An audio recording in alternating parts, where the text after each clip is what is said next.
Have you ever asked yourself, why can't I focus like everyone else? Or why do I start 100 things and finish none? You might be missing a hidden sign of adult ADHD. Most adults with ADHD don't even know they have it. They just think they're bad with the time or always overwhelmed. The truth might surprise you. And if you click away now, if you scroll past, you're risking the one thing that has perhaps eluded you your entire life: understanding. You are risking a lifetime of continuing to misinterpret your own mind, of labeling your deepest struggles as character flaws, of believing the quiet, persistent lie that you are simply not trying hard enough. What's at stake is the very narrative of your life.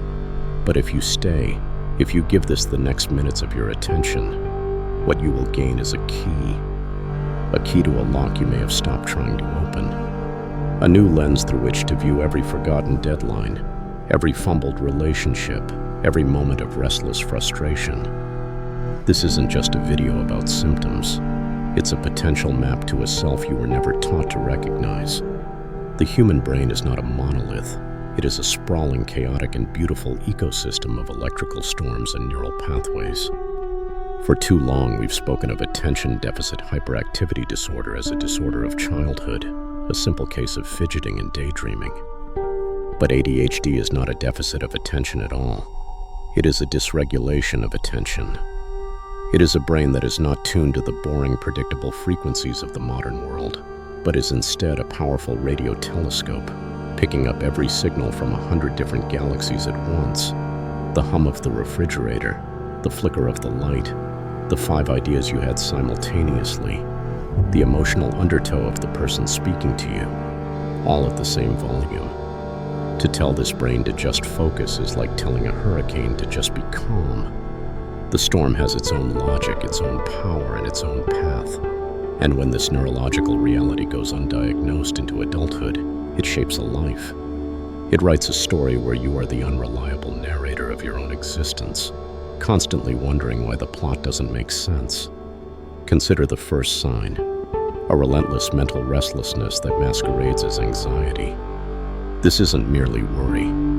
It's what Dr. Gabor Mate might describe as a mind constantly seeking novelty and stimulation, a manifestation of a brain whose default state is one of seeking, because to stop seeking is to plunge into a terrifying stillness. It's the reason you have 15 browser tabs open, 3 books half read, and a to-do list that feels like a threat.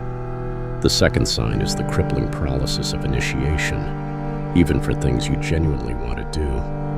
Neuroscientist Dr. Russell Barkley explains this not as laziness, but as a profound impairment in the brain's executive functions. The conductor of the orchestra is temporarily off stage. The intention is there, the desire is real, but the signal from the brain to the body to begin is lost in transmission, leaving you frozen in a state of agonizing inaction, watching the minutes tick by, hating yourself for your own stagnation. Then comes the third sign, the turbulent relationship with time. For the neurotypical brain, time is a river flowing in one direction. For the ADHD brain, time is an ocean. You are either drowning in the immediacy of the present moment, with no sense of future consequences, or you are lost in a fog where later is a theoretical land with no map to get there. Deadlines don't feel real until they are crashing through the wall like a SWAT team. This leads directly to the fourth sign, emotional dysregulation. Your emotions are not felt, they are experienced as weather systems. A minor criticism becomes a monsoon of shame. A small frustration ignites a forest fire of rage. And joy can be so intense it feels like a religious experience. As experts like Dr. William Dodson point out, this isn't immaturity. It's a nervous system that lacks the robust neurological brakes to modulate the intensity of feeling, leaving you raw and exposed to the whims of your own inner climate. The fifth sign is the vortex of hyperfocus, the other side of the coin. This is not the calm, sustained attention of a monk in meditation.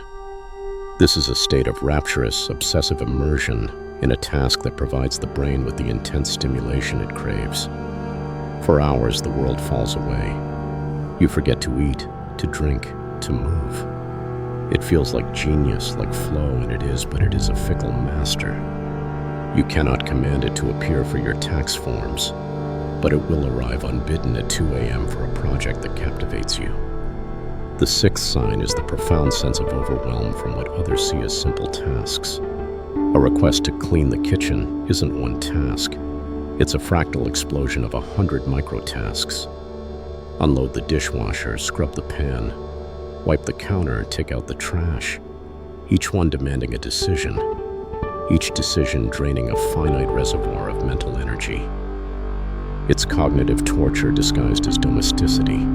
And then the seventh sign, the inconsistent performance that baffles everyone, especially you. You are brilliant in a crisis, a strategic mastermind when the pressure is on, yet you somehow miss the same meeting 3 weeks in a row. You can deliver a flawless presentation to a boardroom but cannot remember to buy milk on the way home.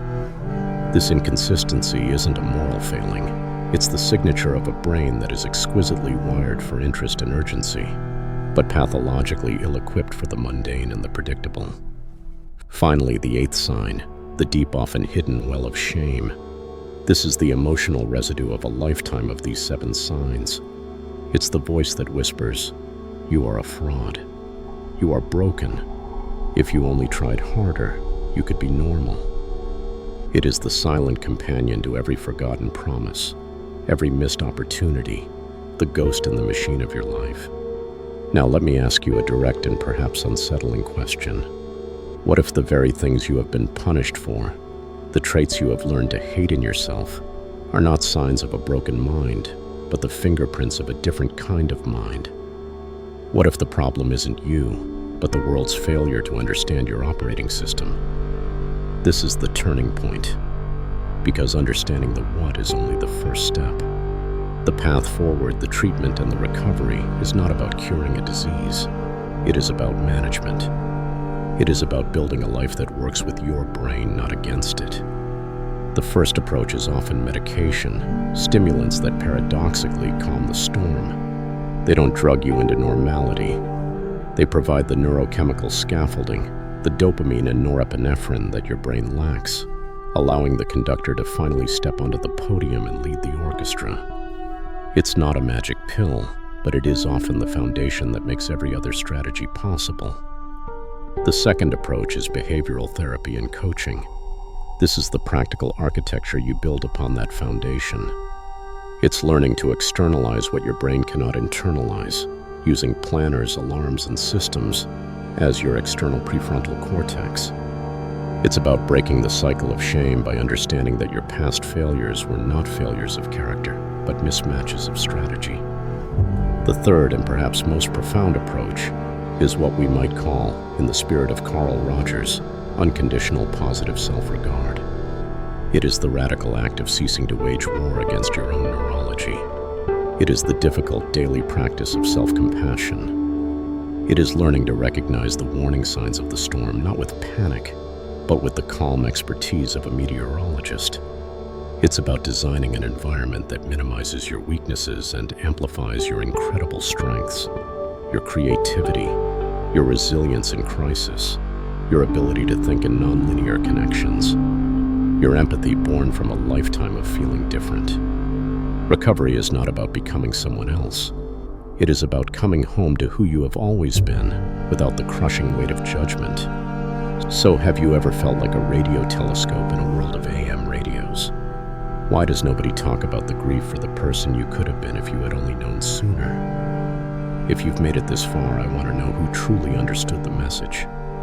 Leave the phrase "I see the map" in the comments, and let's see how many of you really grasp what it means to finally hear the music in your own unique static. If this video made you question something, if it made you see your own mind from a different angle, like and subscribe, because this is just the beginning of untangling the story. I'll see you in the next video. And remember, the first step toward mastering the storm is to stop blaming yourself for the rain.